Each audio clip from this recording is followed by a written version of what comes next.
Bendiciones hermanos, ¿cómo están? Bueno, vamos a empezar con en 4 minutos más, vamos a empezar con los estudios sobre liberación y guerra espiritual. ¿Ya? Por mientras, yo empecé un poquito antes para dar algún tiempo porque algunas personas me pidieron poder compartirle el link antes que empezara. Y aquí estoy. Y se lo voy a compartir por acá. Amor, ¿usted lo va a compartir en el grupo? ¿En el grupo del seminario? Yo se lo comparto por WhatsApp, ¿ya? Entonces vamos a compartir esta cosa por aquí y al hermano, al pastor Carlos, que me pidió compartirlo. Bueno, hermano, le voy a explicar un poquito en qué va a consistir este, estos estudios.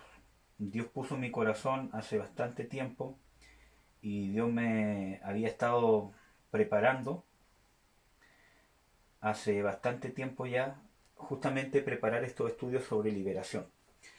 Hace años he estado preparando una seguidilla de estudios sobre discipulado. El discipulado 1 es sobre doctrina y fundamentos para el creyente, que estoy empezando a dar los días jueves. Son 13 cursos, creo que vamos en el tercero. Y este es el segundo, que tiene que ver con liberación y guerra espiritual. Y hay más, pero hasta ahora Dios me ha puesto en el corazón empezar a compartir esto. Este es un tema controversial, por eso que voy a tratar de ir viéndolo eh, despacio, aunque ¿cómo se llama? Nos demoremos. Y para todas las personas que vayan a hacer alguna pregunta, que tengan alguna duda, si es que hay inquietudes, al final de cada estudio podemos hacer unos 15 minutos de preguntas, ¿cierto? Aunque eso no quiere decir que ustedes puedan colocar una mente y escribir lo que quieran, pero vamos a intentar dejar al final algunas dudas y algunas preguntas, ¿ya? Porque hay algunas dudas que van a ir ¿cómo se llama? Saliendo, pero que a medida que el estudio se vaya avanzando, van a irse respondiendo solas, ¿ya? Entonces, este discipulado, o el segundo discipulado de liberación y guerra espiritual, tiene 4 partes. Esta primera parte es del cristiano y los demonios. Hay una segunda parte que es los fundamentos de la liberación. Hay una ¿cómo se llama? Tercera parte que es recibiendo liberación, que es la parte más larga. Y hay una cuarta parte que es guerra espiritual. ¿Ya? Entonces, esto sirve con dos propósitos. Primero, para que como cristianos uno pueda terminar recibiendo liberación y uno pueda ser libre. Y también para las personas que están interesadas en qué es liberación y cómo es en el sentido bíblico, también los puede ayudar especialmente a tener algunos fundamentos bíblicos. ¿Ya? Así que está hecho para eso. ¿Ya? Yo no soy experto en ¿cómo se llama? Liberación, aunque quizás vamos a hablar de algunos casos y ¿cómo se llama? Experiencias personales también. Pero todos estos estudios están, ¿cómo se llama? Basados principalmente en los estudios del apóstol Norman Parich y también con ciertas revisiones y algunos complementos que yo he ido poniendo para poder entender mejor el tema.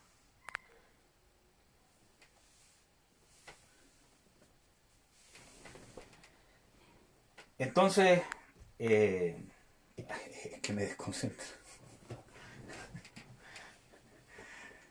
Yo creo que puede apagar las luces de ahí para que no se vea el reflejo en la pantalla. Así que eso, hermanos, vamos a empezar y vamos a empezar a orar para que el Señor nos pueda dar entendimiento. Amén. Padre, en el nombre de Jesús, Tú eres el Dios Todopoderoso, nuestro Dios, nuestro Señor, nuestro Hacedor. Y tú, Señor, te has entregado en la cruz, Señor Jesucristo, por nosotros, por nuestra redención, por nuestra salvación y por nuestra libertad. Hay temas, Señor, que el hombre ha contaminado, que ha empañado, Señor, y que hay muchas veces que, en nuestra mente corta se ha confundido. Yo, Señor, quiero pedirte que tú nos puedas revelar la verdad de tus verdades bíblicas, que tú nos puedas revelar la verdad y no solamente en nuestra mente, sino en nuestro espíritu. Que todas estas cosas, Señor, a medida que las vayamos estudiando, también las podamos ir experimentando en carne propia y entendiendo quizás muchas cosas que quizás tú ya has hecho con nosotros. Yo te bendigo en el nombre de Jesús, ato en el nombre de Jesús de Nazaret todo principado y potestad que quiera oponerse a todo esto en el nombre de Jesús. Lo ato y pongo ángeles guardando la señal y guardando mis hermanos y guardando que este estudio llegue al corazón. En el nombre de Jesús de Nazaret, declaro tu derrota, Satanás, en la cruz del Calvario. Jesucristo te derrotó. Y Él es el único que tiene el nombre sobre todo nombre y ante Él toda rodilla se debe doblar. Él te despojó, te desarmó a ti y a los principados y a las potestades. Si quedan atados, imposibilitados de interferir, en el nombre de Jesús de Nazaret. Te bendigo, Señor, y te pido que me puedas dar sabiduría y que abra mi corazón también, Señor, para poder aprender de tus verdades. En el nombre de Jesús. Amén. Amén, hermanos. Bueno, vamos a empezar. Primera parte, el cristiano y los demonios. Yo puse esto como la primera parte porque es importante, ¿cierto?, entender la relación que tiene el cristiano y los demonios. Y lo primero que vamos a hacer, vamos a hablar de las definiciones. ¿Qué es realmente liberación? ¿Cómo se hace la liberación? Etcétera, etcétera. Liberación, primero que todo, no es un exorcismo. ¿Ya? No es algo con ungüentos, con conjuros, con amuletos, con rezos, con agua bendita, con paja, con tierra, con sal. No es un exorcismo, no es con conjuros ni con amuletos. En Mateo 12:26, aquí vamos a ir viendo texto por texto, porque eso nos va a enriquecer mucho. Mateo 12:26 dice: si Satanás echa fuera a Satanás, contra sí mismo está dividido. ¿Cómo pues permanecerá su reino? O sea, ¿cómo yo voy a usar cosas que son usadas en la hechicería y en la brujería, como amuletos, rosarios, sal y cosas así, para liberar, para echar fuera un demonio, si son cosas que los mismos demonios usan entre sí? Por lo tanto, Satanás nunca va a echar fuera a Satanás. ¿Ya? En Hechos 19, del 13 al 16, hay un caso que es bien conocido de 7 hijos de un judío, creo que era, que, empezaron a exorcizar y se encontraron con un endemoniado, ¿cierto? Y, le dijeron: en el nombre del Jesús, en el nombre de Jesús, el que, predica Pablo, te ordenamos que salgas. Entonces, el demonio, al final los avergonzó y ellos no pudieron echar fuera el demonio, ¿ya? No vamos a explicar por qué, pero ahí hay un ejemplo bíblico de un exorcismo, de un intento de echar fuera a los demonios, no por el método bíblico, no con la autoridad de Dios, no con la unción de Dios, no en el nombre de Jesucristo y no siendo realmente hijos de Dios o con la unción de Dios, ¿cierto? Entonces, el exorcismo no solo es practicado por brujos, sino también por la Iglesia Católica y otras iglesias tradicionales. ¿Ya? Ojo. Segundo, la liberación no es sanidad interior, no es un hacer sentir mejor a las personas por medio de la psicología. ¿Ya? No es tampoco encontrar causas psicológicas en una persona que la hacen sentir mal y que perdone y todo lo demás, ¿ya? Eso es otra cosa, eso es sanidad interior, ¿ya? no es la teología de la liberación, o sea, no es una revolución armada o de protestas por libertar al pueblo para que se pueda aplicar la justicia de Dios en un, ¿cómo se llama?, el gobierno ¿cómo se llama?, humano. No es eso. Liberar significa soltar, desatar, dejar ir libre o poner en libertad.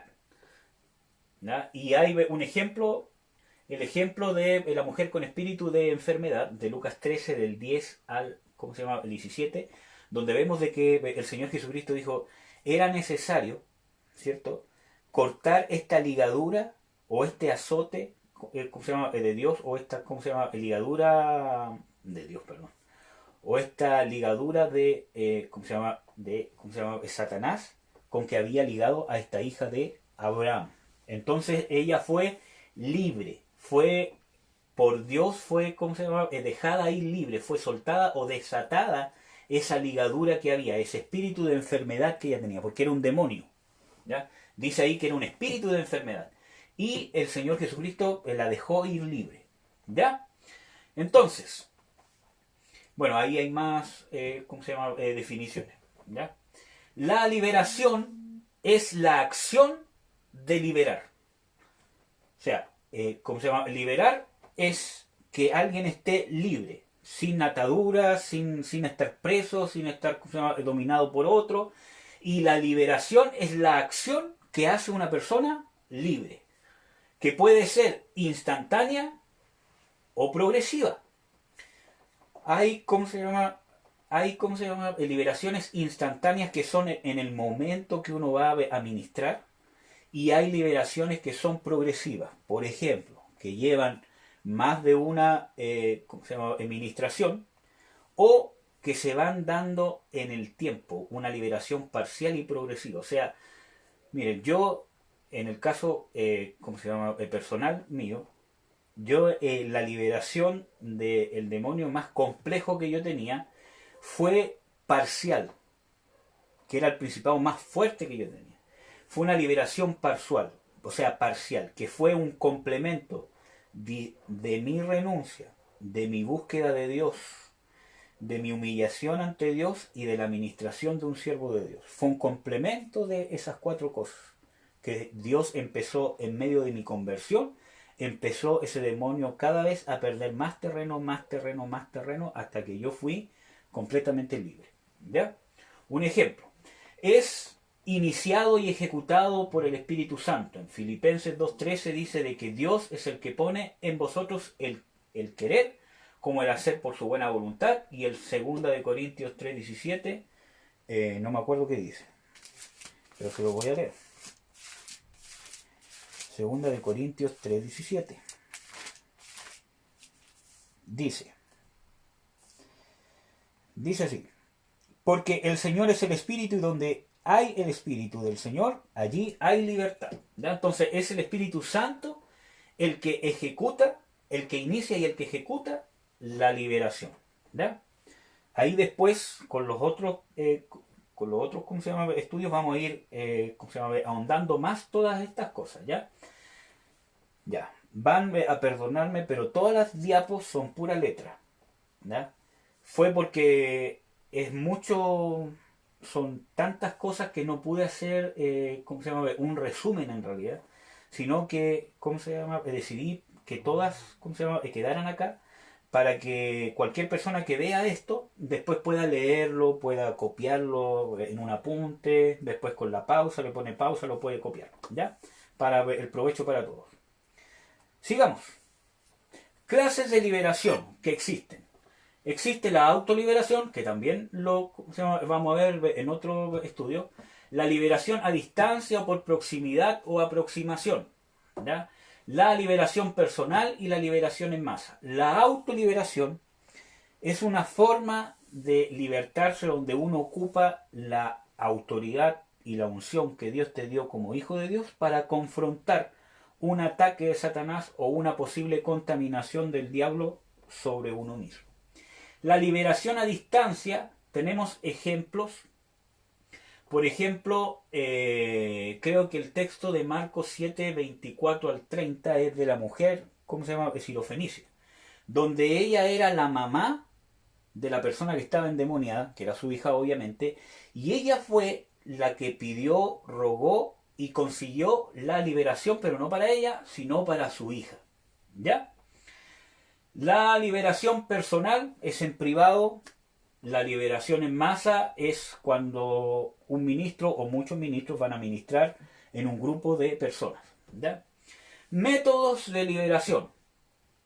Está el usual o el ortodoxo, que es echar fuera los demonios, donde uno confronta al demonio y lo echa fuera. Hay otras especiales y extraordinarias que también son bíblicas. Por ejemplo, Hechos 5:16, vemos de que la sombra de Pedro, al pasar sobre los endemoniados, estos eran sanados y de muchos salían espíritus inmundos. Lo vamos a leer. ¿Tiene el texto, amor? Perdón. Sí, bueno. Vamos a ir viendo los textos bíblicos para que haya... Hechos 5 del 15 al 16. Ya. Es importante, hermano. Si es que tú estás viendo y tienes alguna duda todavía o tú no crees en la liberación, yo te invito a que no dejes de ver el video, porque en las siguientes vienen todos los argumentos bíblicos, ¿cierto? De ¿cómo se llama? La relación que hay en la Biblia entre cristianos y demonios. Vamos a ir viendo texto por texto y vamos a ir viendo también los argumentos que hay en contra de la liberación. Vamos a ir viendo los textos bíblicos y los vamos a ir viendo paso por paso a ver qué es lo que dicen según la misma palabra de Dios, ¿ya? Así que yo te invito a que si no crees en la liberación, a que no te despegues, sino que sigas viendo y nos des la oportunidad de exponerte este tema y que tú puedas ver si realmente es bíblico o no.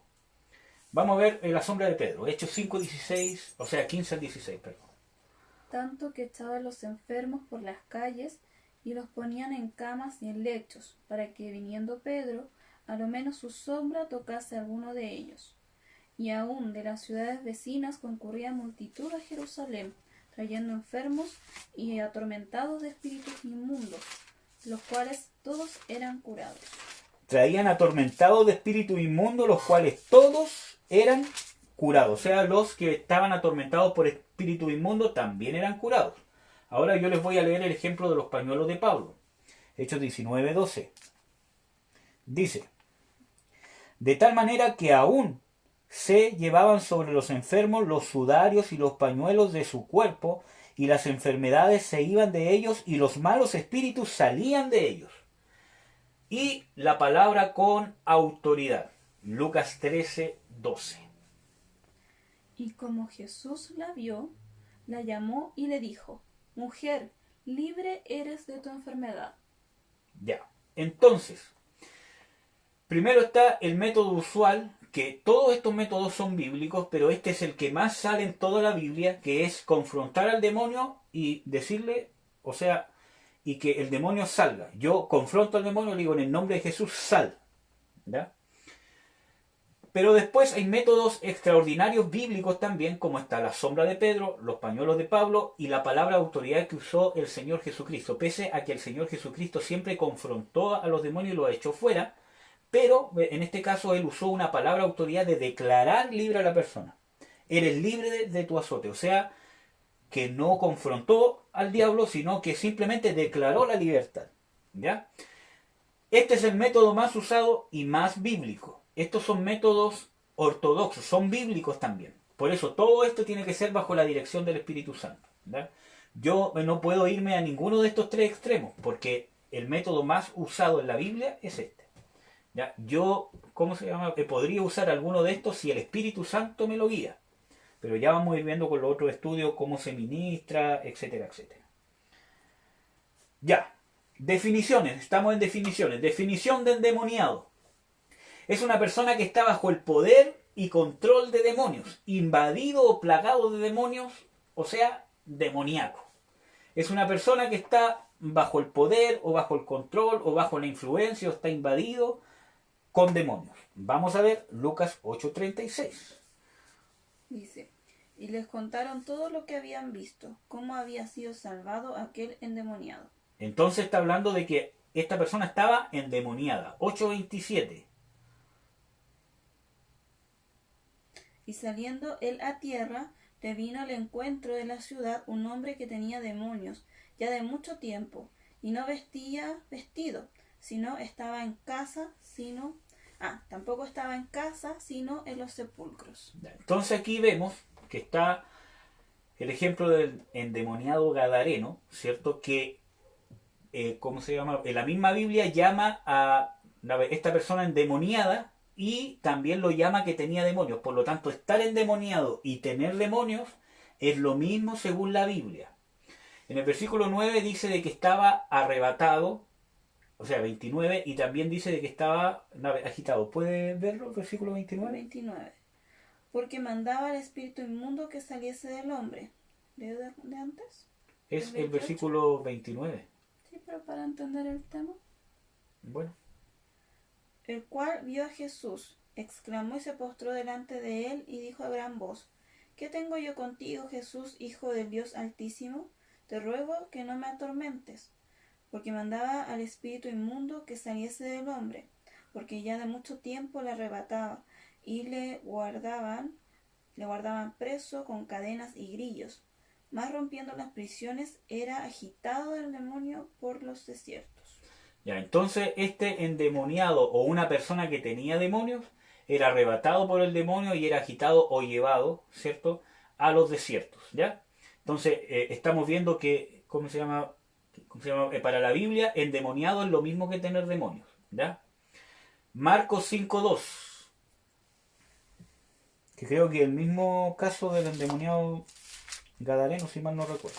Dice: y salido él del barco, Sí, luego le salió al encuentro de los sepulcros un hombre con un espíritu inmundo. Ya, el versículo 16.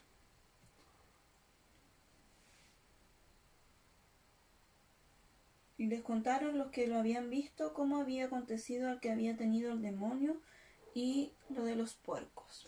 Entonces, es exactamente que el hombre con espíritu inmundo también es llamado una persona que tenía demonios. Por lo tanto, una persona que tiene demonios o un hombre con un espíritu inmundo es lo mismo que un endemoniado. Son sinónimos según la Biblia. Y en el versículo 15 y 18 habla de que estaba atormentado y fatigado. Todo esto es del endemoniado gadareno, desde el punto de vista de Lucas y desde el punto de vista de Marcos. Ya, vamos a ver. El mismo endemoniado cuando los demonios entraron, quedó endemoniado. Lucas 8:30. Y le preguntó Jesús diciendo: ¿qué nombre tienes? Y él dijo: Legión, porque muchos demonios habían entrado en él. Entonces, cuando entraron esos demonios, quedó endemoniado, ¿ya? Por lo tanto, cuando una persona está endemoniada, cuando entran demonios, ¿ya? Después vamos a ver todos los aspectos bíblicos de dónde entran, cómo entran, etcétera, etcétera. Cuando los demonios salieron, vamos a leer el versículo 35 y 38 solamente, para no alargar tanto el tema. Y salieron a ver lo que había acontecido, y vinieron a Jesús y hallaron sentado al hombre de quien habían salido los demonios, vestidos en su juicio a los pies de Jesús, y tuvieron miedo. 38. Y aquel hombre de quien habían salido los demonios le rogó para estar con él, mas Jesús le despidió diciendo. Ya. Entonces, cuando salieron los demonios, él fue libertado, ya estaba vestido en su cabal juicio y quería estar con Jesús. Por lo tanto, cuando entran los demonios, endemoniado, y cuando salen, deja de estar endemoniado. Ya no estaba atormentado ni nada de lo que está, ¿cómo se llama?, acá descrito. Entonces, entender que endemoniado, ¿cierto?, es una persona que tiene demonios o que tiene un espíritu inmundo o muchos espíritus inmundos y que es endemoniado desde que entran y es libertado cuando salen. ¿Ya? Estas son definiciones bíblicas. Los enemigos del Señor Jesucristo lo acusaron de estar endemoniado, o sea, de tener justamente estas características en Juan 10:21 y también de tener demonios. que según la Biblia es la misma cosa. Vamos a leer Juan 10:21, mientras yo busco Juan 7:20. Ya, decían otros, ¿estas palabras no son del endemoniado? ¿Puede el demonio abrir los ojos de los ciegos? Entonces estaban tratando a Jesús de endemoniado. Y también, le voy a leer el 7:20, dice, respondió la gente y dijo, respondió la gente y dijo, demonio tienes, ¿quién te procura matar? Entonces, en la Biblia nombran al Señor Jesucristo que estaba endemoniado y también lo acusan de que tenía demonios. Por lo tanto, según la Biblia, estas dos condiciones es la misma cosa. ¿Ya? Conclusión. Según la Biblia, estar endemoniado significa simple y sencillamente tener demonios sin indicar el grado de posesión. ¿Ya? Puede que esté con más posesión demoníaca o con menos posesión demoníaca, pero independientemente que tenga un gran grado de posesión, como el caso que veíamos del endemoniado, ¿cómo se llama? Gadareno, o con otro caso, si tiene demonios, independiente del grado que tenga, la Biblia lo define como endemoniado. ¿Ya? Un cristiano puede tener o poseer demonios, pero no puede ser poseído por ellos. Es recomendable nunca usar la palabra endemoniado para referirse a cristianos que están afectados u oprimidos por demonios. ¿Ya? Según la Biblia, una persona que tiene un demonio está endemoniado. Y ya vamos a ver en todos los estudios que vamos a ver todos los respaldos bíblicos para esto. Por ejemplo, si ustedes están encontrando de que no creen en esto, quédense viendo el estudio, hermanos, porque vamos a ver los textos bíblicos. Esto es una introducción solamente, ¿ya? Entonces, un cristiano puede tener demonios, pero no puede ser poseído por ellos. Y vamos a ver por qué. ¿Ya? Y este estudio yo lo hice porque es importante, antes de empezar a ver si un cristiano puede o no puede tener demonios, entender qué relación tiene la carne con los demonios. Y para eso primero vamos a estudiar un poco qué es la carne y qué relación tienen con los demonios. Cuando hablo de carne, hablo de naturaleza pecaminosa en la Biblia. Uno puede encontrar 3 definiciones o 3 significados de carne en la Biblia. Primero como cuerpo, hueso, músculo. Después como carne, como gente, como el mundo, ¿cierto?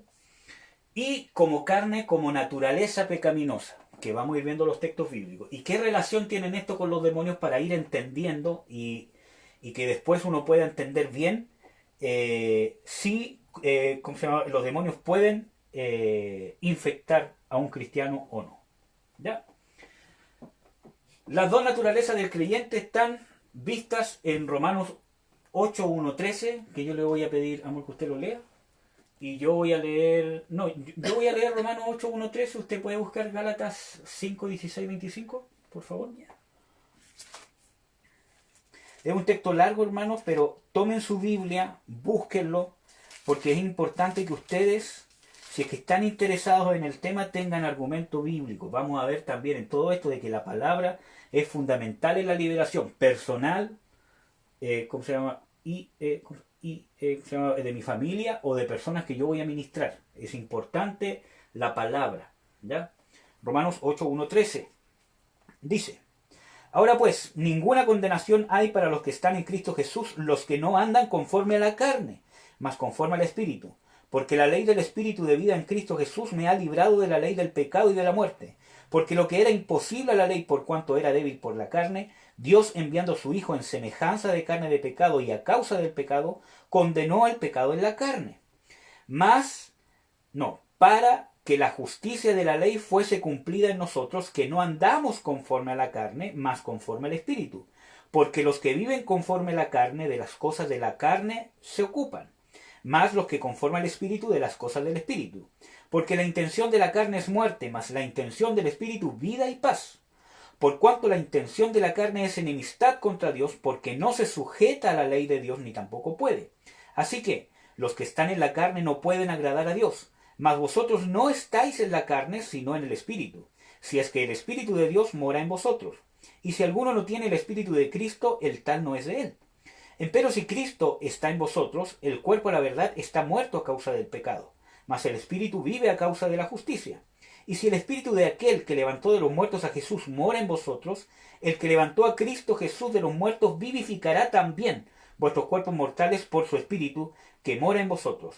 Así que, hermanos, deudores somos, no a la carne, para que vivamos conforme a la carne, porque si viviereis conforme a la carne, moriréis. Mas si por el Espíritu mortificáis las obras de la carne, viviréis. Amén. Ahora vamos a leer Gálatas 5, 16, 25 y los vamos a analizar. Digo pues, andad en el Espíritu y no satisfagáis la concupiscencia de la carne, porque la carne codicia contra el Espíritu, y el Espíritu contra la carne, y estas cosas se oponen la una a la otra, para que no hagáis lo que quisierais. Mas, si sois guiados por el Espíritu, no estáis bajo la ley. Y manifiestas son las obras de la carne, que son adulterio, fornicación, inmundicia, disolución, idolatría, hechicerías, enemistades, pleitos, celos, iras, contiendas, disensiones, herejías, envidias, homicidios, borracheras, banqueteos y cosas semejantes a estas, de las cuales os denuncio, como ya os he anunciado, que los que hacen tales cosas no heredarán el reino de Dios. Mas el fruto del Espíritu es caridad, gozo, paz, tolerancia, benignidad, bondad, fe, mansedumbre, templanza. Contra tales cosas no hay ley. Porque los que son de Cristo han crucificado la carne con los afectos y concupiscencias. Si vivimos en el Espíritu, andemos también en el Espíritu. Ya. Entonces vemos en estos dos textos bíblicos que son extensos, pero son importantes, que aquí se habla de dos naturalezas o dos condiciones, como ustedes quieran llamarlo, pero habla de espíritu y habla de carne. Las obras de la carne, el espíritu, y que estas dos están en oposición. ¿Ya? Vamos a ir viendo. Por ejemplo, en Romanos 8 nos exhorta a andar. ¿Qué significa andar? Significa la manera de vivir y la forma en que yo me comporto. Por lo tanto, la Biblia me exhorta a comportarme, a vivir, a tomar, en mis decisiones, en el espíritu, ¿ya? Y no en la carne. O sea, hay dos exhortaciones. A no vivir en la carne, o no comportarme, o no tomar mis actitudes conforme a la carne, que ya vamos a ver qué es la carne, pero llevar mis actitudes y mis acciones conforme al espíritu, ¿ya? Y eso denota también un sesgo de que si yo estoy en la carne, no estoy en el espíritu, y si estoy en el espíritu, no estoy en la carne. No hay un término medio. O yo estoy en el uno o estoy en el otro. Vamos a ver por qué. Ya. Esto quiere decir entonces que aunque siendo cristianos, si no hacemos lo necesario, podemos terminar andando en la carne. Sino para qué Dios, o Pablo en este caso, o Dios por medio de Pablo, nos exhortaría tanto a no andar en la carne y andar en el espíritu. Si fuese imposible para el cristiano andar en la carne, ¿para qué tanta exhortación? ¿Cierto? Entonces, esto denota la posibilidad de que el cristiano, si no hace lo necesario, puede terminar andando en la carne aún siendo cristiano. Vamos a ver más textos bíblicos que lo avalan. El mismo Pablo exhorta o dice de que hay cristianos, y aquí ya es más directo, espirituales y carnales. Vamos a ver 1 Corintios 3, del 1 al 3. Y yo voy a buscar Hebreos.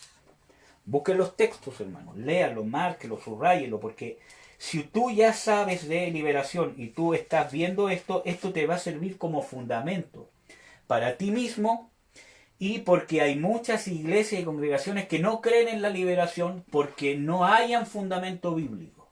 Entonces, una de las cosas que vamos a ver en esta introducción es también los fundamentos, entre comillas, bíblicos que usan las personas para decir o para no creer en la liberación, ¿ya? Vamos a explicarlos bien a la luz de las Escrituras, ¿ya? Pero para poder entender eso, primero tenemos que entender bien esto, las dos naturalezas del creyente.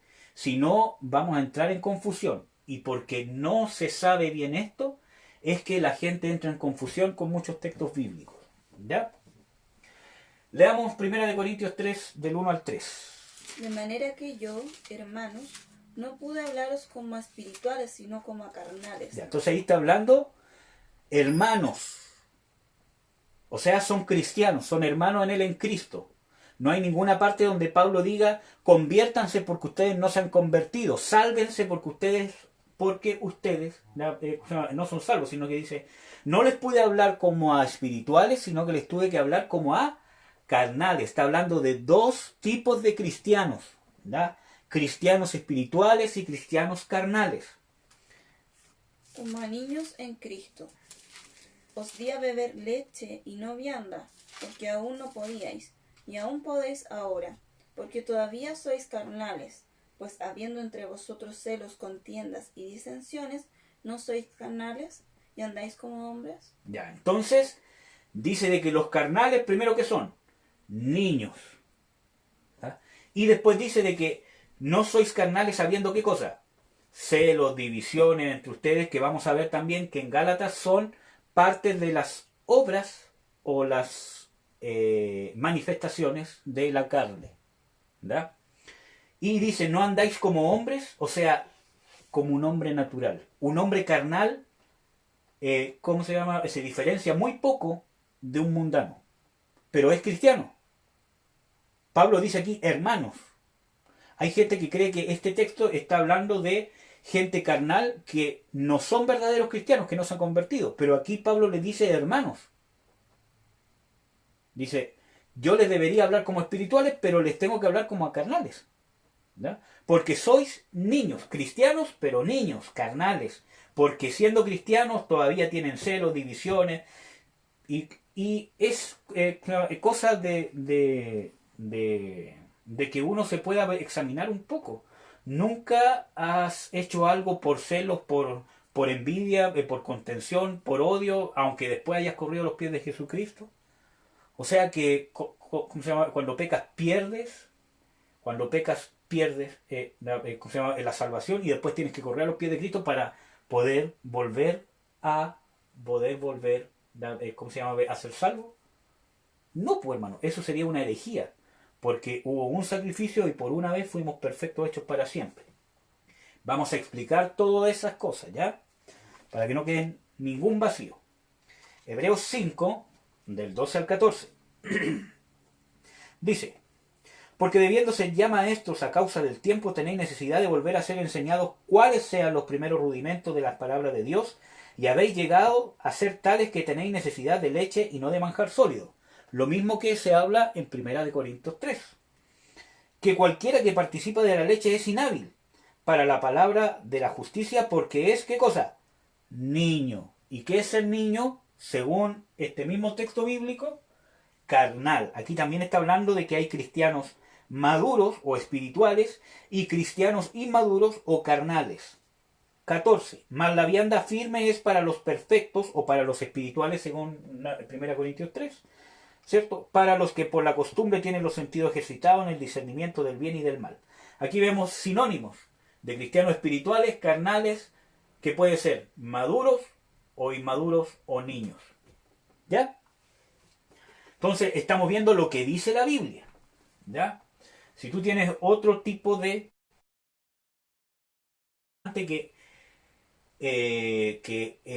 podamos abrir la mente a lo que dice la Escritura. Vamos a ir viendo todos los textos controversiales que aparentemente hablan en contra de esto, así que paciencia. ¿Ya? Segundo texto que leímos, el de Gálatas del 16 al 25. ¿Cierto? También es una exhortación a andar en el Espíritu y no satisfacer los deseos de la carne. ¿Para qué Pablo va a estar exhortando a los cristianos de Gálatas a no satisfacer los deseos de la carne si fuese imposible para un cristiano verdadero satisfacer los deseos de la carne? ¿Para qué?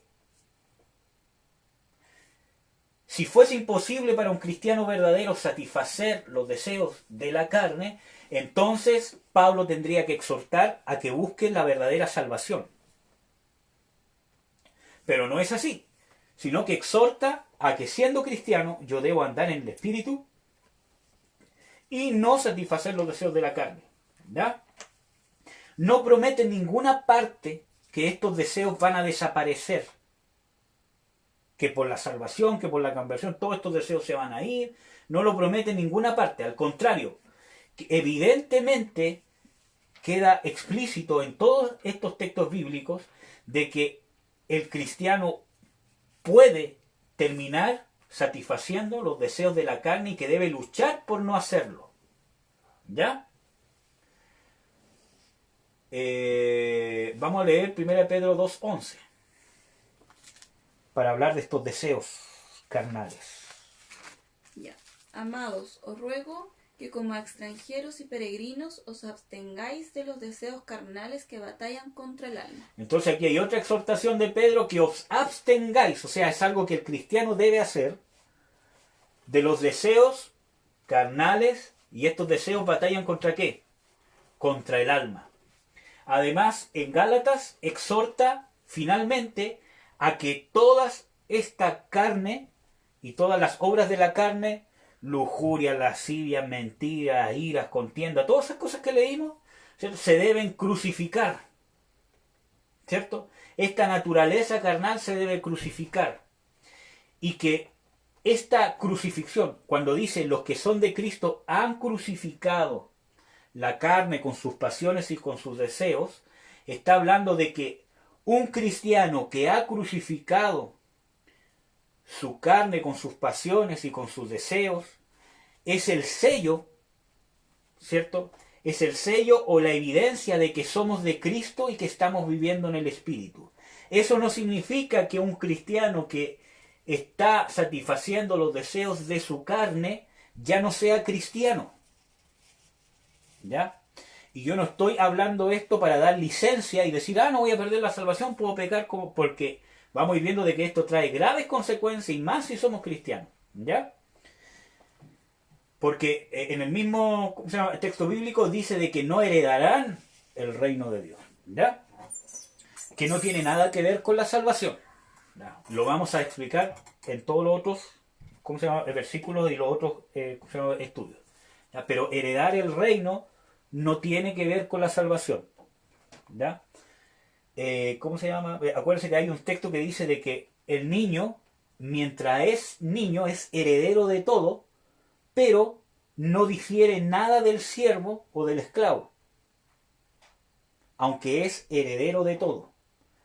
O sea, yo puedo ser salvo, pero mientras no cumpla los requisitos para poder heredar el reino, aunque tengo el derecho legal de heredar, no voy a poder ejercer ese derecho porque todavía soy niño. ¿Ya? Para entenderlo a grandes rasgos, pero ya vamos a verlo texto por texto en los estudios que vamos a ir viendo. ¿Ya? Entonces, el sello y la evidencia de que yo soy de Cristo y que vivo en el Espíritu es que he crucificado mis pasiones carnales.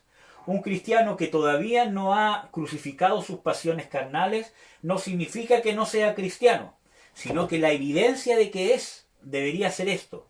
Pero muchas veces yo estoy en la carne, como vimos en todos estos textos. ¿Ya? El mismo Señor Jesucristo hace alusión a estas dos naturalezas en Mateo 26:41. Y lo vamos a leer. Mateo 26:41. Es importante entender esto. Yo las veces que he hablado sobre liberación, siempre hago esta introducción, aunque nunca he hecho una introducción tan esquematizada. Pero siempre hago una introducción para que el cristiano pueda entender que uno tiene dos naturalezas. Bíblicamente hay dos naturalezas en el creyente que se llama espíritu y carne. Y que la carne no tiene nada que ver con el espíritu y el espíritu nada que ver con la carne. Entendiendo ese concepto, vamos a poder entender muchas verdades bíblicas. ¿Ya? Mateo 26:41. Dice así: velad y orad para que no entréis en tentación. El espíritu a la verdad está presto, mas la carne enferma. O en la versión 1960 dice: el espíritu está dispuesto, pero la carne es débil. Por lo tanto, el mismo Señor Jesucristo dice de que el espíritu está dispuesto, o sea, está atento, vigilante a no caer en tentación, porque dice velad y orad para que no entréis en tentación. Está, hablando de ese contexto. pero la carne es débil, o sea que no tiene fuerza. Esto viene del griego absenes, que es sin fuerza, ¿ya? Es decir, de que la carne no tiene la fuerza para estar atenta, para vigilante, para vencer la tentación, para vencer el pecado. La carne no tiene esa fuerza, ¿ya? Al contrario, la concupiscencia, que es lo que está en la carne, nos lleva a caer en la tentación del pecado. Y volvemos a Romanos 8, 7, 8, que sí lo vamos a leer. Ustedes quédense con un dedito en Romanos 8 y con un dedito en Gálatas 5, ¿ya? Porque vamos a estar volviendo a esos textos mucho. Sí, léalo nomás si que lo tiene. Romanos 8, 7 al 8. Por cuanto la intención de la carne es enemistad contra Dios, porque no se sujeta a la ley de Dios ni tampoco puede. Así que los que están en la carne no pueden agradar a Dios. Entonces, la carne no puede sujetarse a la ley de Dios ni tampoco puede. Y esa es una verdad bíblica, eso lo dice la Biblia. La carne, la naturaleza carnal que está en el creyente, ¿por qué? Porque nos exhortan a no vivir o a no satisfacer los deseos de la carne, que batallan constantemente contra el alma. Eso, ¿cierto? No se puede sujetar a la ley de Dios ni tampoco puede. O sea, no puede y es imposible que yo intente hacerlo, ¿ya? En cambio el Espíritu sí, ¿ya? Gálatas 5:16 dice, digo pues, andad en el Espíritu y no satisfagáis las concupiscencias de la carne, porque, y voy a leer el 17, porque la carne codicia contra el Espíritu y el Espíritu contra la carne, y estas cosas se oponen una a la otra para que no hagáis lo que quisierais, ¿ya? Por lo tanto, es que yo andando en el Espíritu no voy a poder satisfacer los deseos de la carne. Por eso que no hay términos medios. Si yo no estoy en el Espíritu, estoy en la carne, ¿ya? Y el mismo Señor Jesucristo dijo, la carne es débil, no puede, o que no tiene ninguna fuerza, ningún mérito para que nosotros no caigamos en tentación y estemos velando y orando. Es el Espíritu el que quiere y puede hacer la voluntad de Dios, el que se sujeta a la ley de Dios. Hay otros pasajes bíblicos donde el Señor Jesucristo también menciona estas dos naturalezas. También los vamos a leer. Yo voy a buscar Juan 3:6.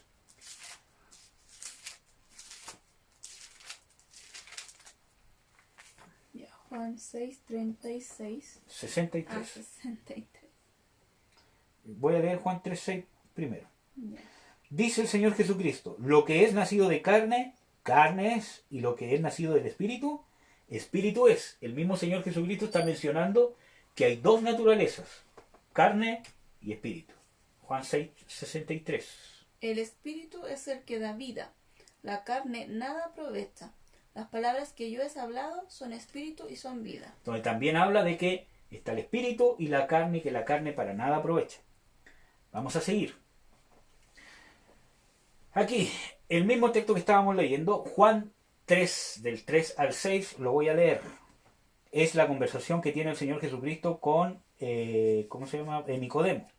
Respondió Jesús y le dijo, de cierto te digo que el que no naciere otra vez no puede ver el reino de Dios. Le dice, ¿cómo se llama? Nicodemo, ¿cómo puede el hombre nacer siendo viejo? ¿Puede entrar otra vez en el vientre de su madre y nacer? Respondió Jesús, de cierto te digo, que el que no naciere de agua y del Espíritu no puede heredar, o sea, no puede entrar en el reino de Dios, perdón. Lo que es nacido de la carne, carne es, y lo que es nacido del Espíritu, Espíritu es. Entonces, es importante que aquí el Señor Jesucristo está hablando del origen de estas dos cosas. Está hablando del origen de la carne y el origen del Espíritu.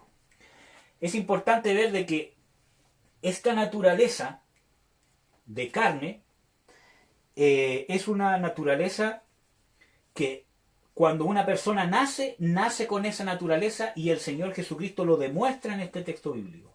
Hay más textos bíblicos, pero ¿cómo se llama? Estamos viendo solamente este. Cuando, ¿cómo se llama? Nicodemo dice, ¿puede un hombre volver al vientre de su madre siendo viejo? Entonces está hablando del nacimiento natural. Y el Señor Jesucristo concluye, lo que es nacido de carne, o sea, ¿cómo se llama? El nacimiento carnal o natural, o en esta dimensión natural, ¿cierto? o carnal porque está llena de pecado. Carne es, o sea, la, ¿cómo se llama? Naturaleza que uno llega a tener desde el momento del nacimiento es carne. Y no está hablando necesariamente de huesos y piel. Está hablando de naturaleza carnal, porque está hablando de lo que es nacido de la carne, carne es, y habla de lo que es nacido del espíritu, espíritu es. Por lo tanto, demuestra cuando dice lo que es nacido del espíritu, espíritu es, está hablando de el origen de este espíritu o de esta, ¿cómo se llama? De naturaleza espiritual, que es de naturaleza divina, porque nace del Espíritu de Dios, nace de Dios, nace de una naturaleza espiritual diferente a la carnal. Vamos a ver dos textos, Salmo 51:5 y 2 de Pedro 1:4. ¿Cuál tiene usted? Salmo. Salmo, yo voy a buscar 2 de Pedro 1:4. Ya. He aquí en maldad he sido formado. En pecado me concibió mi madre. Entonces aquí hay una declaración de que en maldad he sido formado, en pecado me concibió mi madre. Cada persona que nace, nace en maldad y nace en pecado porque nacemos con esta naturaleza carnal. ¿Ya? Pero cuando nacemos de nuevo del Espíritu, es que nosotros podemos nacer de nuevo o tener esta naturaleza. En 2 de Pedro 1:4 dice: por las cuales nos son dadas preciosas y grandísimas promesas, para que por ellas fuésemos hechos participantes de la naturaleza divina, habiendo huido de la corrupción que está en el mundo por concupiscencia. O sea, aquí está hablando de que existe una promesa de que nosotros vamos a ser partícipes de la naturaleza divina, y eso es el origen del Espíritu.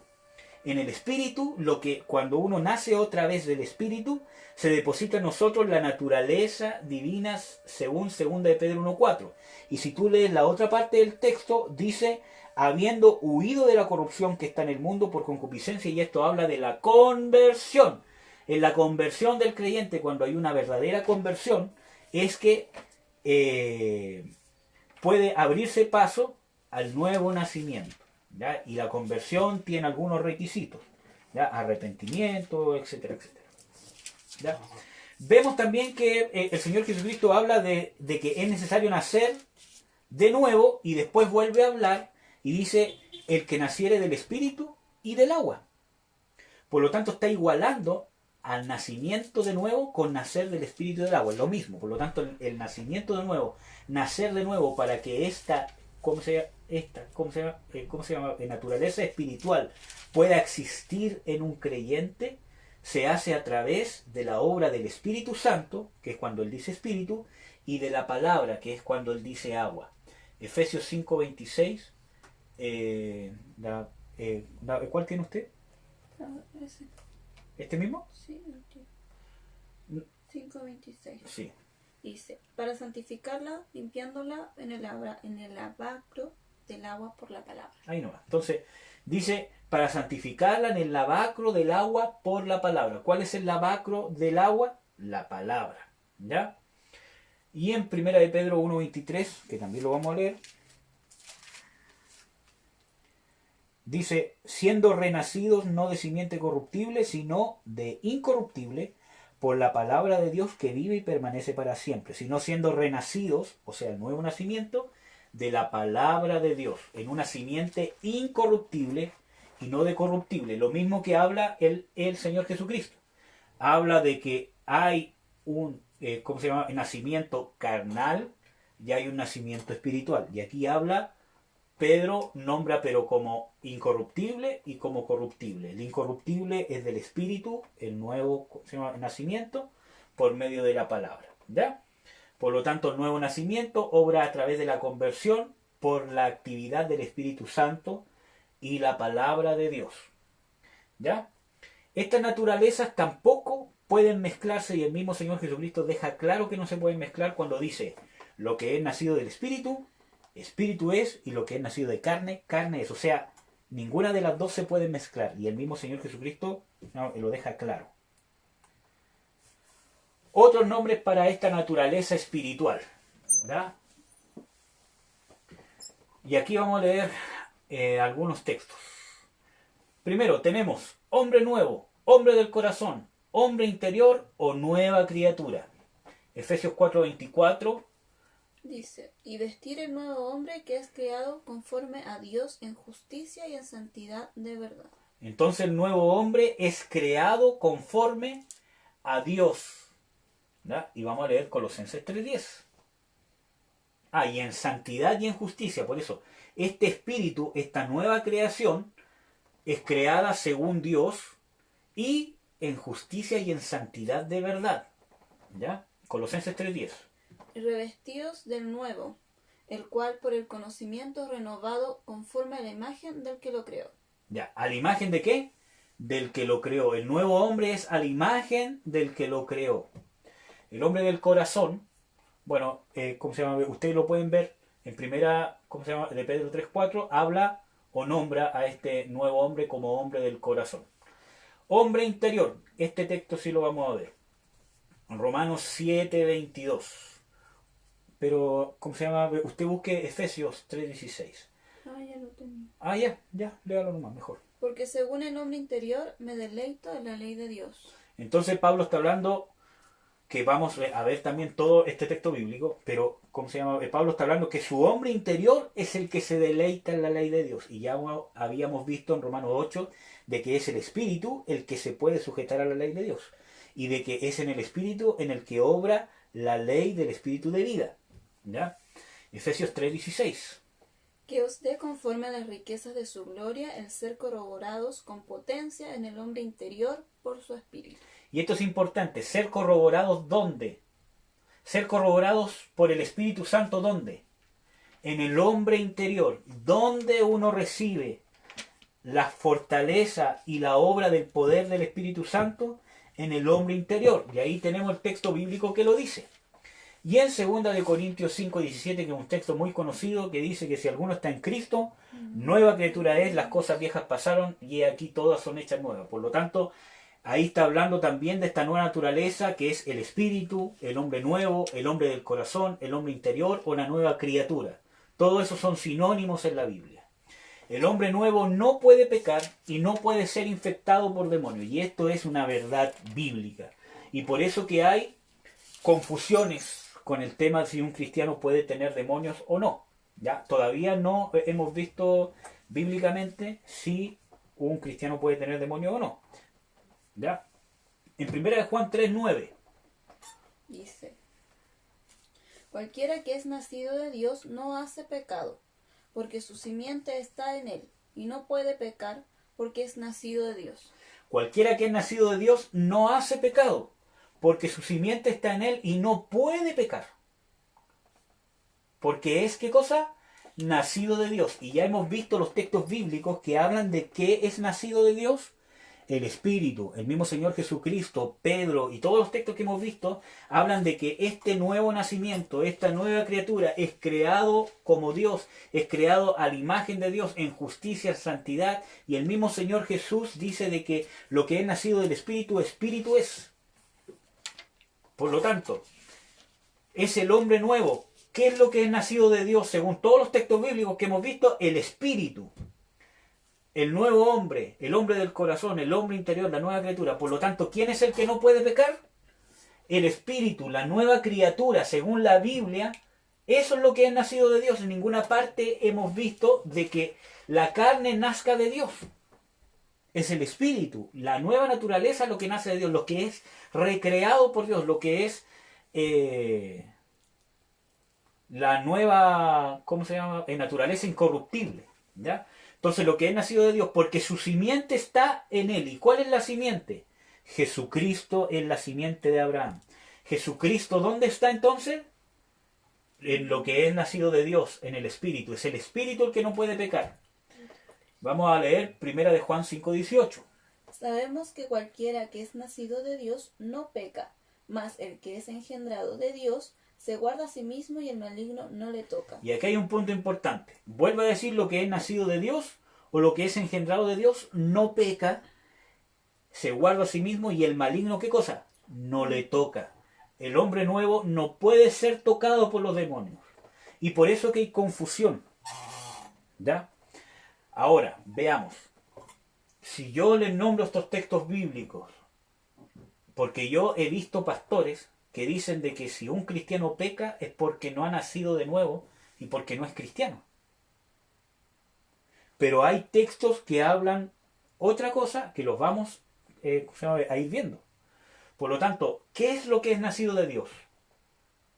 Porque cuando yo nazco de nuevo, sigo siendo igual. Tengo los mismos dedos, tengo el mismo cuerpo, tengo el mismo cuerpo, los mismos ojos, la misma mente.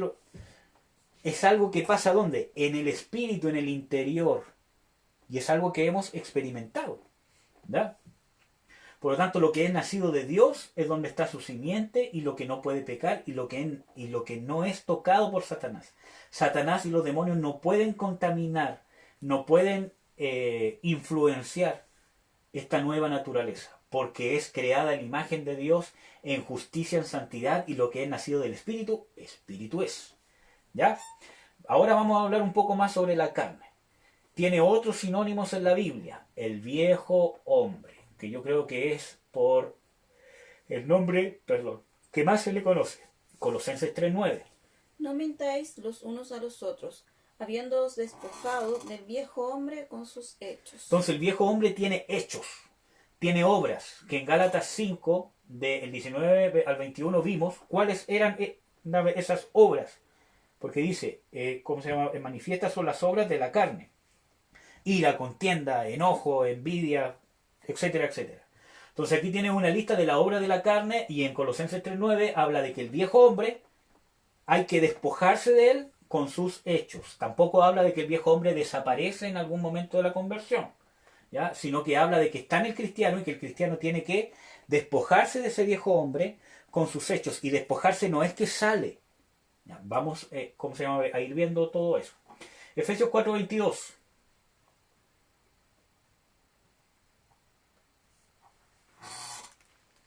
Busquen los textos, hermanos, ¿ya? Para que vaya quedando esto en su mente y de su mente pueda pasar a su corazón, a su espíritu. Ya, dice, a que dejéis, cuanto a la pasada manera de vivir, el viejo hombre que está viciado conforme a los deseos de error. A la pasada manera de vivir tiene que ver con 2 Corintios 5:17. Las cosas viejas pasaron. Entonces, a cuanto que dejéis, ¿quién tiene que hacerlo? Dios, uno. Uno tiene que dejar la pasada manera de vivir al viejo hombre que está viciado. Y esa palabra en el griego es consumido, seco, arruinado, con los deseos de error. ¿Y cuáles son esos deseos de error y sus hechos? Todas estas cosas que hemos visto es pecado. Por lo tanto, el viejo hombre está viciado y está lleno de ¿qué cosa? De pecado. Los hechos del viejo hombre, ¿qué son? Pecado. Por lo tanto, cuando yo peco, ¿quién? ¿A qué, en naturaleza le estoy, haciendo caso? A la naturaleza pecadora, a la carne, al viejo hombre. Cuerpo de pecado. Romanos 6:6. Pablo nombra a esta carne como cuerpo de pecado. Sabiendo esto, que nuestro viejo hombre juntamente fue crucificado con él, para que el cuerpo del pecado sea deshecho, a fin de que no sirvamos más al pecado. Ya. Ahí iguala al viejo hombre con el cuerpo de pecado. Y no está hablando, cuando él dice que sea deshecho, no está hablando de que sale del cristiano, sino que queda deshecho. Queda sin influencia. ¿Por qué? Porque ahora mi espíritu está vivo. Que vamos a ir viendo todos los textos bíblicos. Que mi espíritu que estaba muerto, esta naturaleza tenía total dominio sobre mí. Pero ahora ya no tiene el control porque mi espíritu revivió. Ahora el que tiene el dominio es el espíritu, donde habita Dios. Y ahora es el espíritu el que tiene dominio, pero la carne sigue ahí, está desarmado por la obra de Jesucristo, está deshecho. Pero sigue influenciando si yo permito que lo haga. Por eso todas las exhortaciones, dejad el viejo hombre, dejad esto, no andéis en la carne, etcétera, etcétera. ¿Ya? Sino para qué la Biblia nos exhorta a eso. ¿Ya? También es nombrado como el cuerpo de los pecados de la carne. Colosenses 2:11.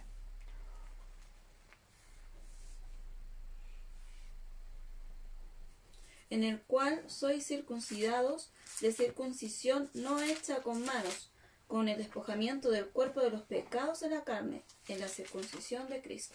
Con el despojamiento del cuerpo de los pecados de la carne. En ningún momento dice de que eso nunca va a estar. Está hablando de que hay un despojo. O sea que por la obra de redención, esta nueva naturaleza es despojada del control que tiene del ser humano. Ya, vamos a ir viendo todas esas cosas con calma, ya, para que no se me desespere. Y yo voy a leer Romanos 7. Y si usted puede buscar para leer después, primera de Juan 1.8.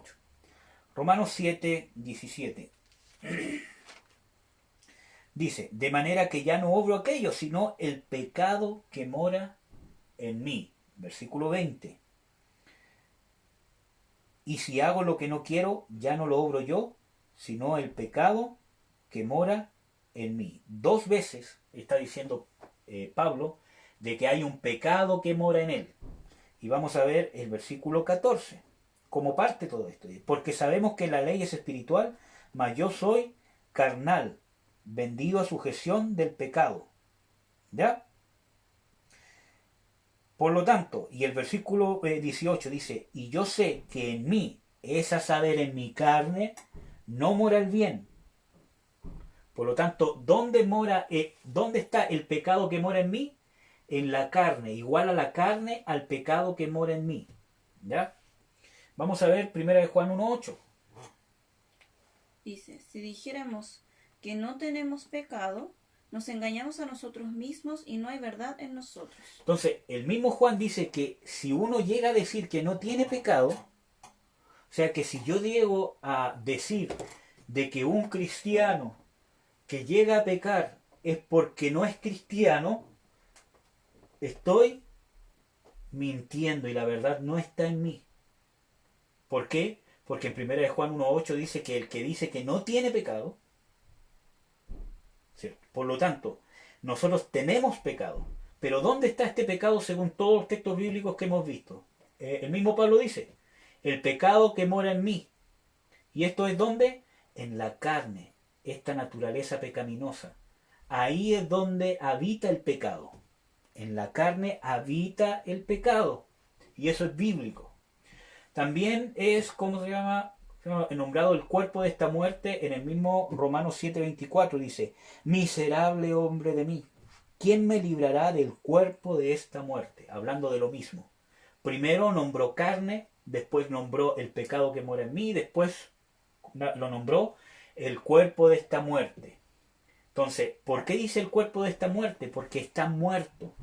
Porque en la regeneración, pese a que Pablo era cristiano, obviamente, porque era apóstol y todo lo demás, él, pese a ser cristiano, ungido con el Espíritu Santo, bautizado con el Espíritu Santo, usado por el Espíritu Santo, él se da cuenta que en él hay una naturaleza que tiende al pecado, un pecado que mora en él dice en la carne, y que en él hay un cuerpo de esta muerte. Y eso es bíblico, está aquí en los textos que hemos visto. Siendo cristiano, siendo apóstol, tenía en él una naturaleza donde había en él una parte en él donde mora el pecado. Y esto él lo llama la carne, el cuerpo de esta muerte. ¿Por qué? Porque el cuerpo de esta muerte no resucitó juntamente con Cristo. Lo que resucita juntamente con Cristo, que lo vamos a ir viendo, es el espíritu, no la carne. La carne sigue siendo el cuerpo de esta muerte. ¿Ya? Entonces, y aquí dice, lo que estaba muerto y vuelve a vivir en el nuevo nacimiento, que es el espíritu del hombre. Acuérdense que primera de Tesalonicenses 5:23 habla de que el hombre es tripartito. Tiene espíritu, alma y cuerpo. Y que la palabra muerte, cuando dice que estábamos muertos en delito y en pecado, es una palabra que significa separado eternamente de Dios. Vamos a leer estos dos textos bíblicos. Colosenses 2:13 y Efesios 2 del 5 al 6. Acuérdense que el hombre es tripartito. Tiene espíritu, alma y cuerpo. Ahí dice, para que seáis guardados, completos, espíritu, alma y cuerpo sin reprensión hasta la venida del Señor Jesucristo. Por lo tanto, lo que estaba muerto y lo que vuelve a vivir es el espíritu. Ahí se aloja la nueva naturaleza o el hombre nuevo. Cuando éste pasa de estar muerto, o sea, separado eternamente de Dios, a vivir en Cristo Jesús, y esto es por medio de la conversión, del nuevo nacimiento. ¿Ya? Colosenses 2:13. Y a vosotros, estando muertos en pecados y en la incircuncisión de vuestra carne, os vivificó juntamente con él, perdonándoos todos los pecados. Efesios 2 del 5 al 6. Entonces vamos a ver de que estábamos muertos en delito, en pecado y en la incircuncisión de nuestra carne, pero Él nos vivificó como en el perdón de pecados. Pero cuando yo vivo este proceso, sigo con mi carne que se sigue muriendo y pudriendo todos los días, hasta que voy a morir. Entonces, ¿qué es lo que recibe esa nueva vida? Es el espíritu. Acuérdense que el hombre no es solamente carne y alma, sino que también tiene espíritu. Efesios 2 del 5 al 6. Aún estando nosotros muertos en pecados, nos dio vida juntamente con Cristo, por gracia sois salvos. Y juntamente nos resucitó, y asimismo nos hizo sentar en los cielos con Cristo Jesús. Ya. Eso está hablando de algo que pasó en el momento que son perdonados nuestros pecados. No es algo que va a pasar. Que yo diga, no, pero ahí dice que somos, que fuimos, ya, resucitados, pero en realidad eso va a pasar después. Nosotros en Cristo Jesús fuimos resucitados, tenemos nueva vida en Cristo. Y estamos ahora en el tiempo presente sentados en los lugares celestiales con Cristo Jesús. ¿Ya? El lugar celestial con Cristo Jesús es un lugar de autoridad, no es un lugar físico, es un lugar de autoridad en una dimensión espiritual. Por eso de que nosotros estábamos muertos en delito y en pecado, separados con Dios en delito y en pecado, pero somos resucitados. Nuestra carne, nuestro cuerpo no resucita en el momento que tú te conviertes. Lo que resucita es lo que está dentro de ti, tu espíritu, porque tu alma sigue igual, sigues con pensamiento, mente, voluntad y emociones. Es tu espíritu el que resucita. Y es tu espíritu el que está sentado juntamente con Cristo. ¿Ya? Ahora, sí vamos a ver esto, ya vamos a entrar más en tierra derecha, tierra complicada.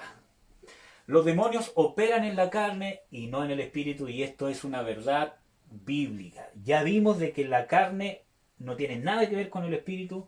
Dios no tiene nada que ver con la carne. El mismo Señor Jesucristo dijo lo que la carne es. Pablo, siendo cristiano, apóstol, bautizado con el Espíritu Santo, con dones, con un ministerio, con fe, con una gran fe, todo lo demás y todo lo que vemos, él mismo dice que aún en esa condición seguía viendo en él la carne, una naturaleza pecaminosa que amaba el pecado. Y Dios no se mezcla con el pecado, pero sí habla de un nuevo hombre donde habita el Espíritu Santo. Y este nuevo hombre, en el nuevo hombre es donde habita el Espíritu Santo. Por eso dice, lo que es nacido del Espíritu, Espíritu es, y que hemos sido participantes de la naturaleza divina y hemos sido renacidos de una simiente incorruptible por la palabra de Dios.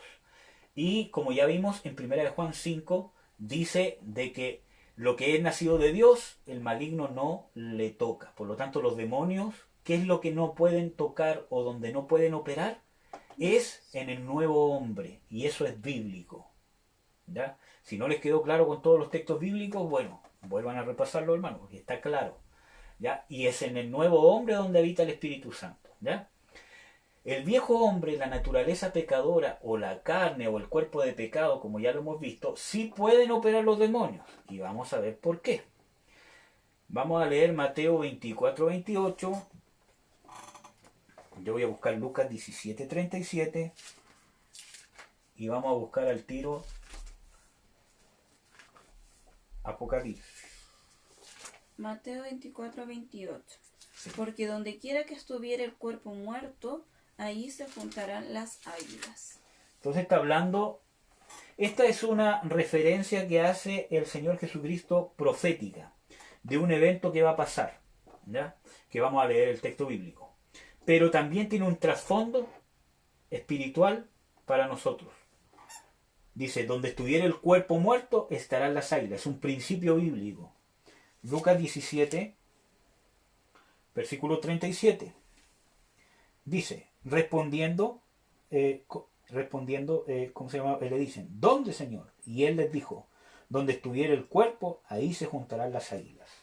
¿A qué texto se está refiriendo? Vamos a leer Apocalipsis 19, 17 al 21.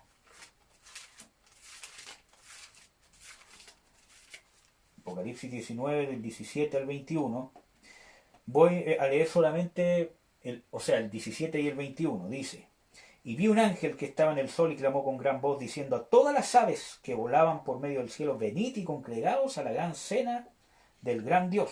Y el versículo 21: y otros fueron muertos por la espada que salía de la boca del que estaba sentado sobre el caballo, y todas las aves fueron hartas de las carnes de ellos. Entonces, este texto que está hablando el Señor Jesucristo es el evento que sale en Apocalipsis 19, del 17 al 21, que en su segunda venida el anticristo, ¿cierto?, con todos sus ejércitos se van a juntar a pelear contra el Cordero en una batalla que se llama Armagedón, y que va a venir un ángel y va a llamar a todas las aves del cielo para que se coman su carne.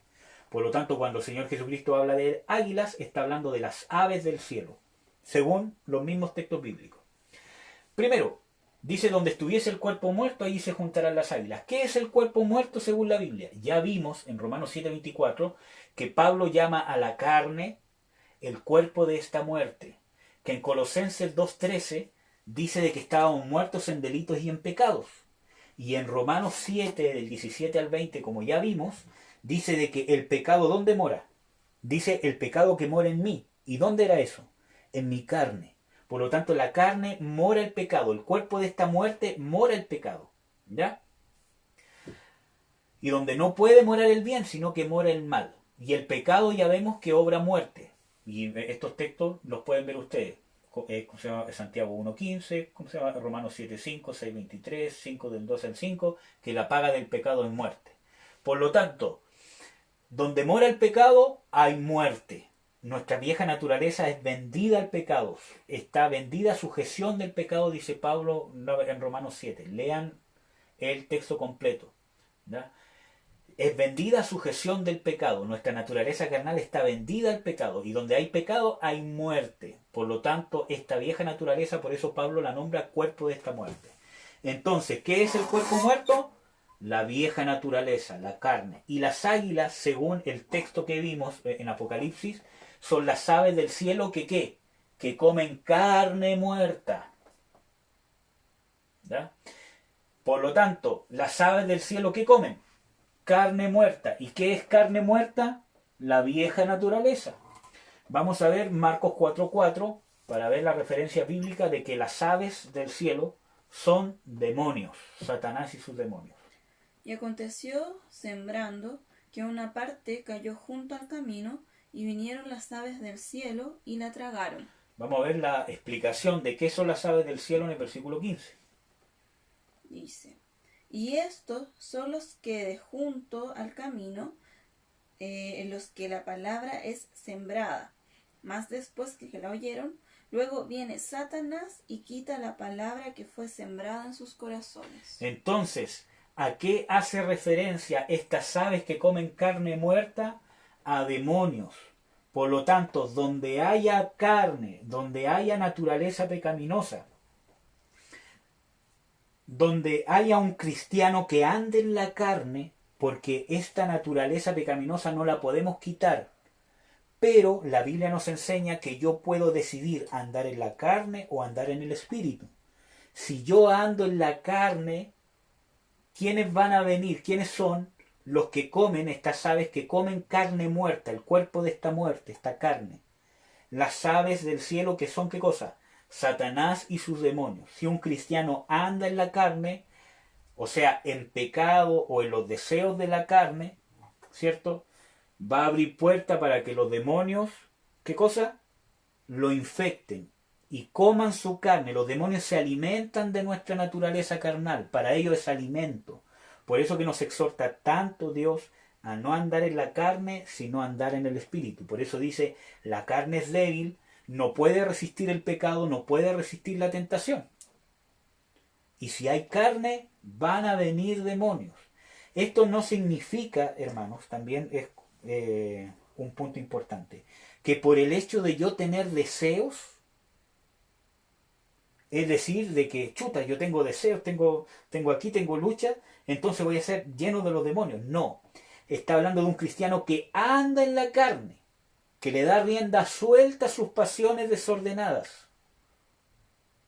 Porque la carne está en nosotros. Dice ahí de que hay que crucificarla, despojarse del viejo hombre, negarse uno mismo, todas esas cosas. Por lo tanto, está esa vieja naturaleza que te va a llevar al pecado. Pablo dice, veo en mis miembros que hay una ley que sirve al pecado. Pero dice, hago lo que no quiero. Y ahí está. Pablo, aunque dice ahí que él tenía una naturaleza carnal, no andaba en la carne. Pero él pudo experimentar que sí estaba dentro de él esa naturaleza que se opone a Dios. Pero no andaba según esa naturaleza, sino andaba según la naturaleza del hombre interior, en el que se deleita en la ley de Dios. Entonces, no porque yo tenga luchas o porque yo vea de que tengo pasiones, es decir, que por esa causa van a entrar demonios. Si el cristiano vive en esos deseos y en esa vieja naturaleza y no vive en el espíritu, eso significa que anda en la carne y que atrae demonios, porque de eso se alimentan los demonios. ¿Ya? Leamos Eclesiastés 10:8.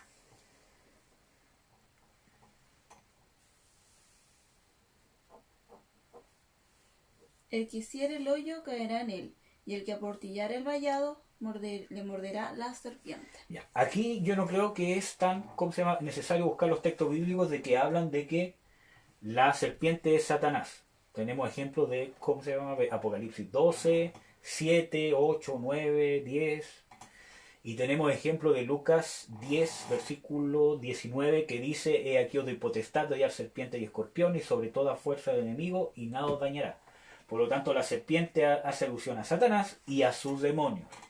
Por lo tanto, dice: el que aportillar el vallado, o sea, el que rompe la cerca, le morderá, ¿qué cosa?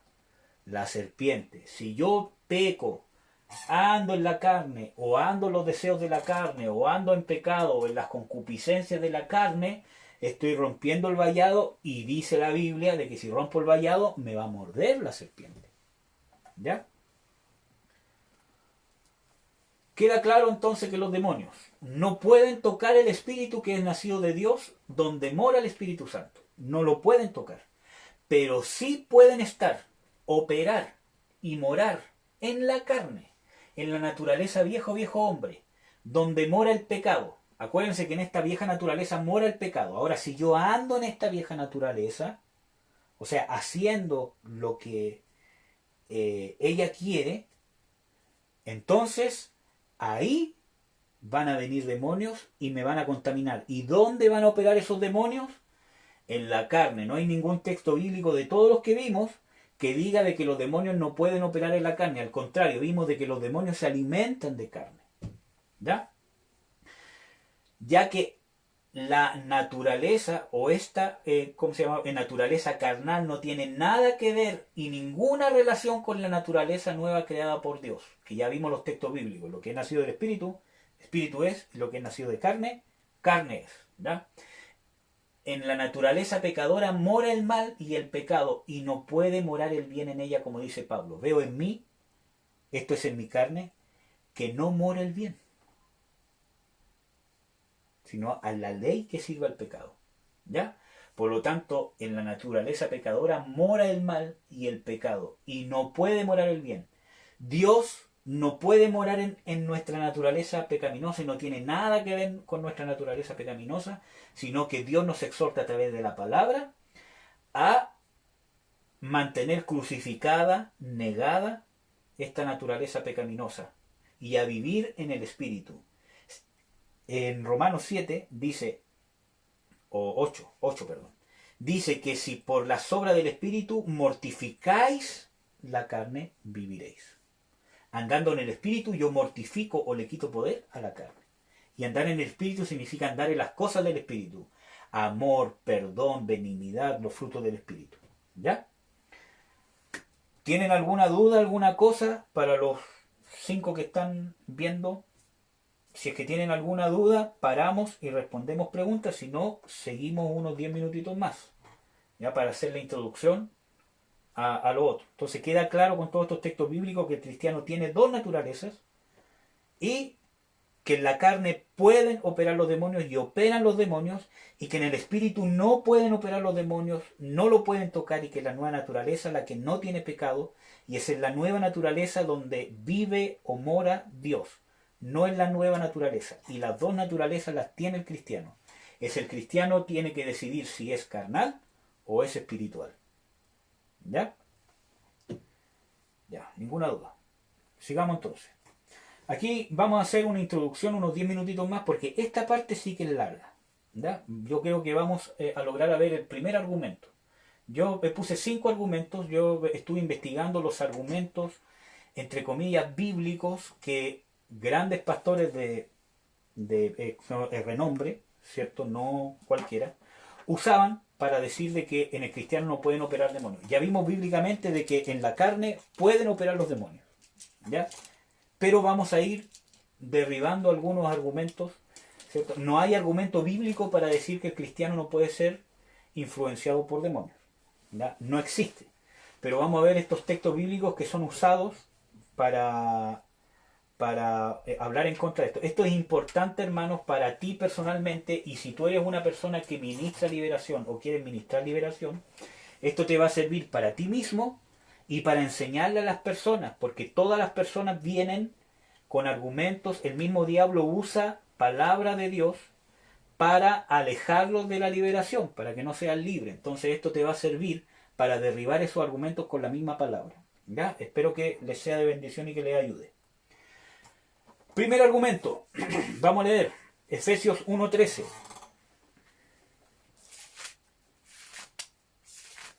Busquen los textos, hermanos. Vamos a leer el texto, y aquí hay la frase que yo vi de que ellos dicen de qué significa el texto, pero vamos a ir viendo el contexto del texto, valga la redundancia. Ya, 1:13. Dice, en el cual esperasteis también vosotros en oyendo la palabra de verdad, el evangelio de vuestra salvación, en el cual también desde que creísteis fuisteis sellados con el Espíritu Santo de la promesa. Ya, marquen el texto y manténganlo, perdón, manténganlo. Según este texto, ¿cierto? Dice de que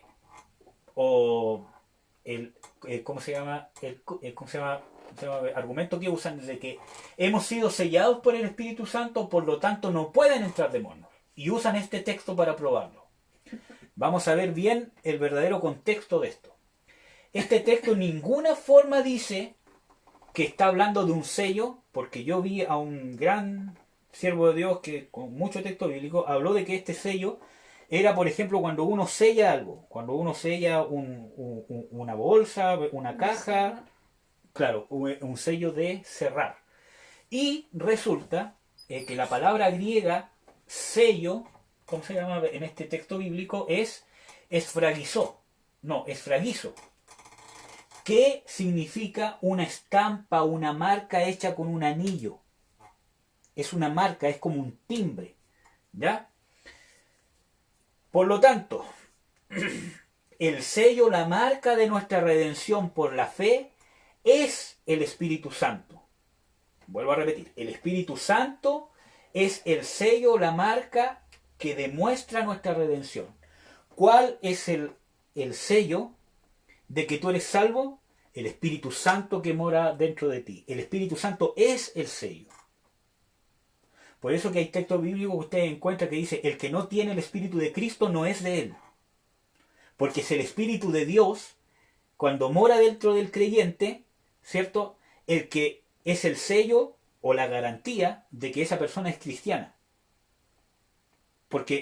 Y eso pasa en el nuevo nacimiento, no cuando hablo en lengua, hermano, ¿ya? Porque el bautismo del Espíritu Santo es otra cosa. Cuando yo nazco de nuevo, mi conversión, nace mi espíritu, como ya vimos con todos los textos bíblicos que vimos. Y dentro de ese espíritu, de esa nueva naturaleza, ahí mora el Espíritu Santo, ahí mora Dios. No en el alma ni en el cuerpo. Ahí nace el nuevo hombre, está en el espíritu del hombre, está el nuevo hombre. Y ahí mora el Espíritu Santo. Y desde ahí ejerce influencia sobre nuestra alma y sobre nuestro cuerpo. Nosotros debemos dejar que el Espíritu Santo influencie por nuestro espíritu hacia nuestra alma y nuestro cuerpo. ¿Ya? Vamos a ver 1 Juan 3:24. Y yo voy a buscar Romanos 8:9. Pero entonces lo que decía el pastor X, que como uno está sellado por el Espíritu Santo, no puede entrar un demonio. Claro. O sea, él dice de que como yo estoy sellado con el Espíritu Santo, entonces nada puede entrar y nadie puede salir del creyente. O sea, que quedó sellado. O sea, que está ahí el Espíritu Santo y nunca se va a ir y nada puede entrar. Ningún demonio puede entrar. Entonces, vemos de que en realidad está hablando de un sello como una marca. Que el Espíritu Santo que mora dentro del creyente, o sea, que el Espíritu Santo esté dentro del creyente, esa es la marca de que esa persona es cristiana. ¿Verdad? Vamos a leer 1 Juan 3:24 y yo voy a buscar Romanos 8:9. El que guarda sus mandamientos está en él, y él en él. Y en esto sabemos que él permanece en nosotros, por el Espíritu que nos es dado. Entonces, ¿cuál es el sello de que Dios permanece en nosotros? El Espíritu. El Espíritu que nos es dado. Entonces, el Espíritu es el sello, es la evidencia, es lo que a mí me va a demostrar de que él es cristiano en el mundo espiritual. ¿Ya? Romanos 8:9, se los voy a leer yo. Dice: mas vosotros no estáis en la carne, sino en el Espíritu, si es que el Espíritu de Dios mora en vosotros. Si alguno no tiene el Espíritu de Cristo, el tal no es de él. Por lo tanto, si no tengo el Espíritu de Cristo en mí, significa que no soy de Dios. Y no podemos confundir este texto diciendo que si alguno anda en la carne, es decir, que no tiene el Espíritu Santo. Porque no dice eso. Dice de que si alguno no tiene el Espíritu de Cristo, no es de él. Y que por medio del Espíritu, el Espíritu Santo, yo voy a andar en el Espíritu. Pero aquí está exhortando a cristianos a no andar en la carne. No exhorta a inconversos a convertirse.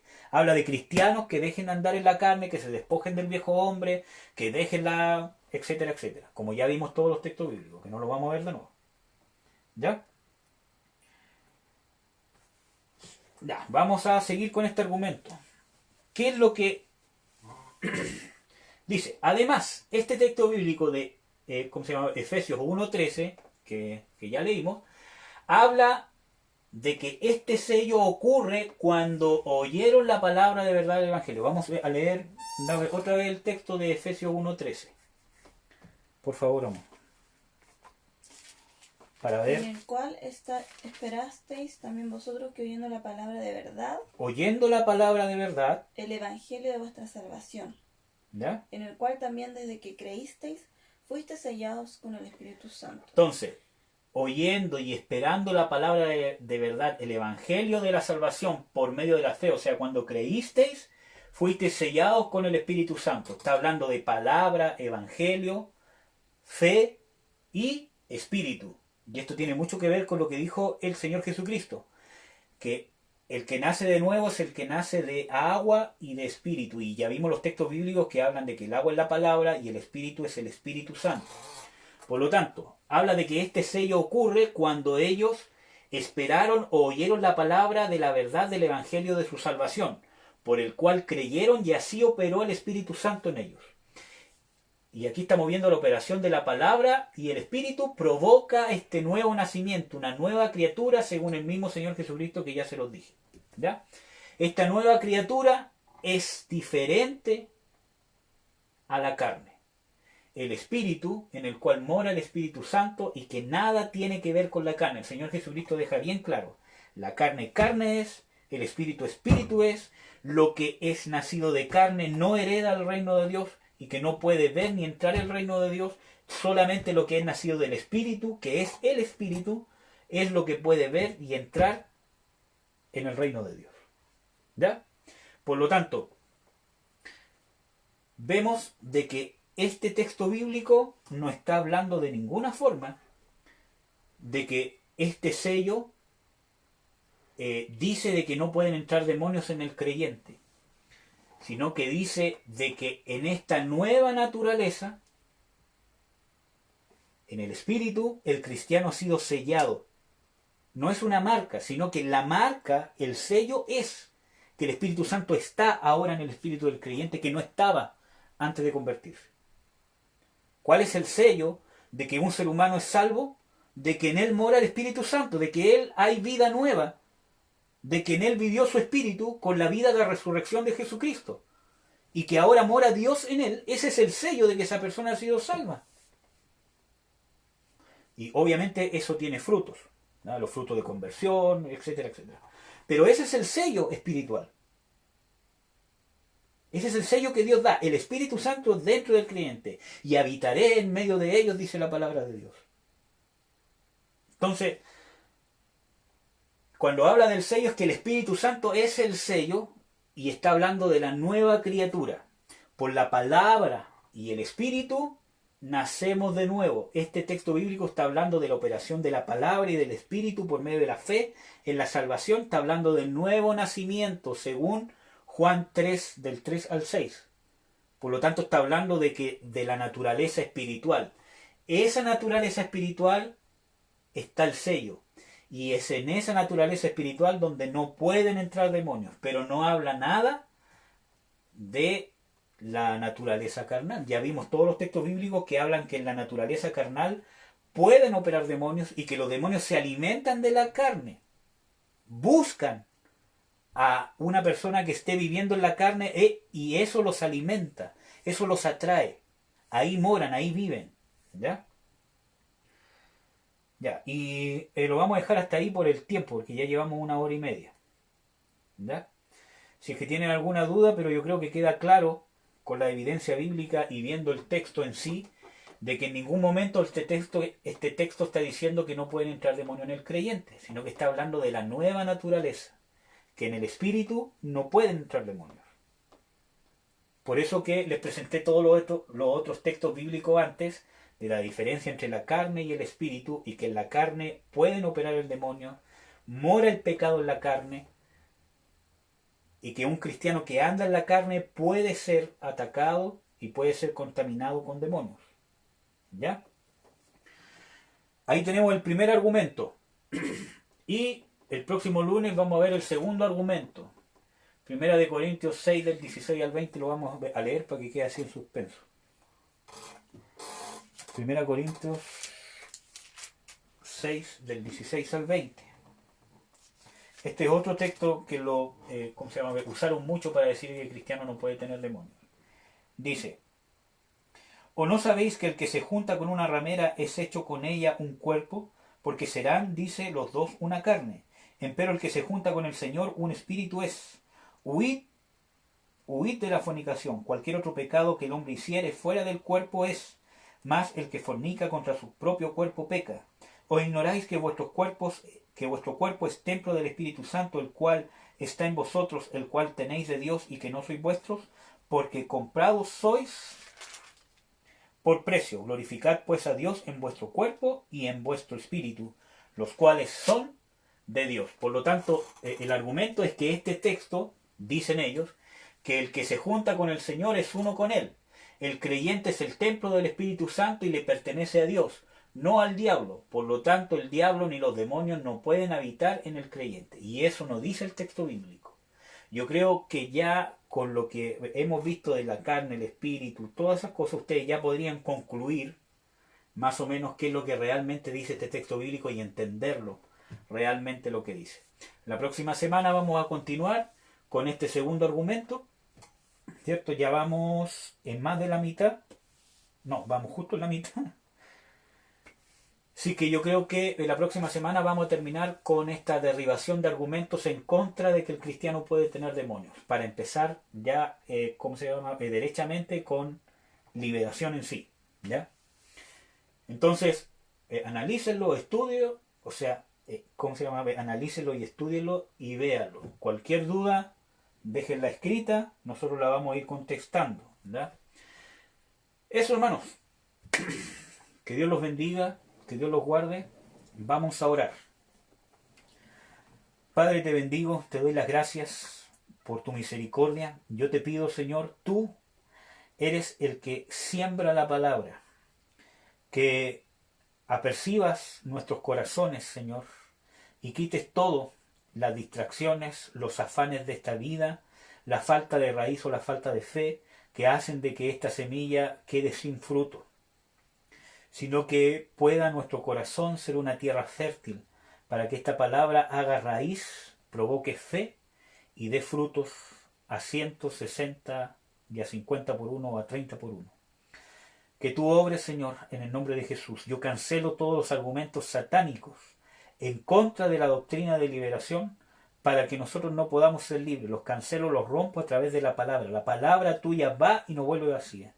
Que esta palabra, sobre todas las personas que están viendo este video, ya sea en vivo o después, esta palabra llegue, cumpla el efecto y lo que realmente dice tu palabra, provoque convencimiento de lo que está escrito y de lo que está en tu corazón y dé fruto. Tu palabra va y no vuelve vacía. En el nombre de Jesús. Amén. Amén, hermanos. Entonces, ¿cómo se llama? Esto es un curso completo, hermanos, sobre liberación y guerra espiritual. En la parte 3, donde vamos a ver, recibiendo liberación, vamos a ministrar algunos espíritus importantes que están muy arraigados en la iglesia o en muchos creyentes. ¿Ya? Ahí vamos a ver cómo lo hacemos, si es que realmente es por Facebook o yo creo que más privado. Ahí vamos a ir orando si es que realmente vamos a ministrar o solamente vamos a hablar sobre estos demonios y vamos a orar quizá al final. ¿Ya? Así que la idea de esto es que no se quede aquí, sino que sea una experiencia, que realmente podamos ser libres de los demonios que nos aquejan. ¿Ya?